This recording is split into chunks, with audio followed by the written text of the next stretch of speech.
Frank Luke, 1918. Frank Luke was the first pilot in U.S. Air Service history to receive the Medal of Honor, and he was one of the most dangerous pilots America ever produced. He was known as a balloon buster because his job was to destroy enemy observation balloons. These balloons were used to direct artillery fire, and taking them down meant saving the lives of hundreds of soldiers. But they were also the most heavily protected targets, surrounded by fighter planes in the air and intense anti-aircraft fire from the ground. In just 17 days, he shot down 18 enemy aircraft. Once, his gun jammed in midair, so he climbed out of his plane, fixed it while flying, turned back toward the enemy, and finished the kill. In 1918, over France, he flew alone deep into enemy territory. He destroyed 3 observation balloons in succession, turning them into massive fireballs. Then 8 German fighter planes attacked him, while hundreds of soldiers on the ground opened fire. His aircraft was shredded, his body badly wounded, yet he made one final attack, killing 6 enemy soldiers on the ground. Soon after, his plane crashed behind enemy lines. Wounded and surrounded, German soldiers ordered Frank Luke to surrender. Instead of surrendering, he drew his pistol and opened fire on them. When his ammunition ran out, German soldiers shot him in the chest, killing him. Frank Luke became the first U.S. Air Service pilot to be awarded the Medal of Honor. Saito Musashibo Benkei, 1189.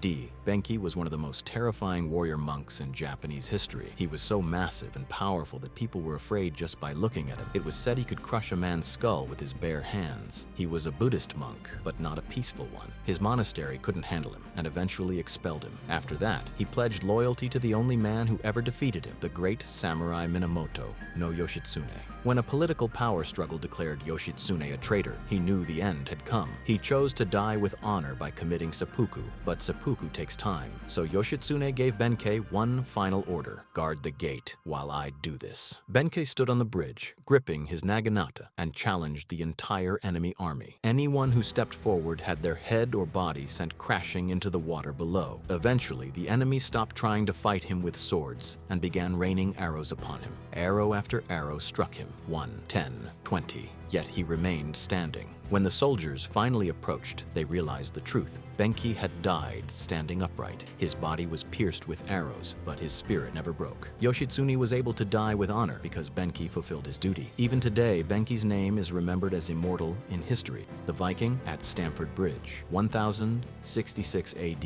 In 1066 AD, the Vikings were resting after devastating England. They had no idea that a fully prepared Saxon army was about to attack them. When the assault began, most of the Vikings were without armor, completely defenseless and facing certain death. But among them stood one man, a nameless, insane god of slaughter. This Viking warrior took his stand on Stamford Bridge and single-handedly blocked the entire English army. The Saxons thought he was just one man. Remove him, and victory would be theirs. That was their greatest mistake. With every swing of his axe, shields, helmets, and bodies split apart as if they were made of butter. Arrows, spears, and swords couldn't stop him. He felt no pain, as if only one thought existed in his mind: kill everyone. According to historians, he killed dozens of soldiers by himself and held the army back on the bridge. Eventually, a clever tactic was used. A Saxon soldier floated downstream in a wooden barrel, slipped beneath the bridge, and thrust a spear upward. The blow struck the warrior in his weakest spot. The Viking collapsed to his knees and was finally killed. But that one man carved his name into history with one of the greatest last stands ever recorded. Agis III of Sparta, 331 BC.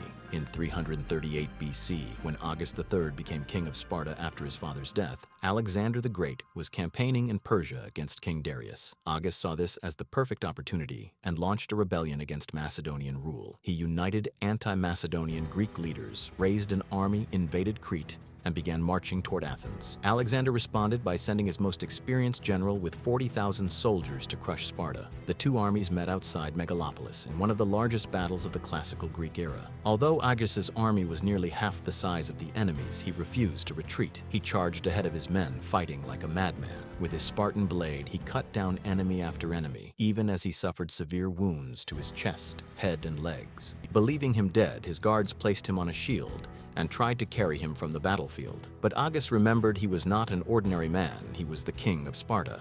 He made his final decision. He ordered his army to retreat while he alone held back the enemy. Unable to stand, bleeding heavily, he dropped to his knees, gripped his swords tightly, and slashed at the legs of advancing soldiers to stop them. Macedonian troops hesitated, backing away, intimidated by a wounded man who refused to die. Finally, someone hurled a javelin from a distance, piercing his body. There, the king of Sparta fell, but his last stand became legend. Dian Wei, 197 AD. Dian Wei was one of the most feared warriors in Chinese history. He served as the personal bodyguard of Cao Cao, ruler of Wei. When enemy forces launched a surprise nighttime attack, Dian Wei stood alone at the gate, wielding massive axes. As the attackers advanced, he cut them down one after another. When his weapons broke, he continued fighting with his bare hands, snapping necks and crushing spines. Attacked from all sides, Dian Wei was eventually killed, but Cao Cao escaped. Sempronius Densus, 69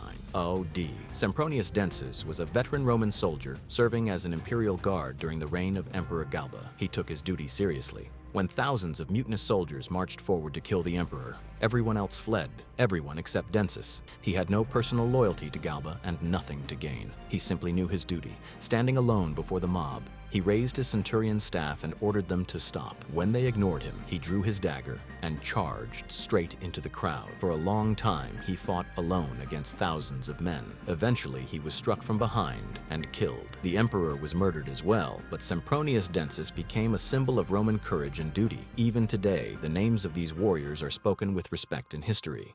If you enjoyed this video, don't forget to like and subscribe, because we will continue bringing you powerful historical stories like these.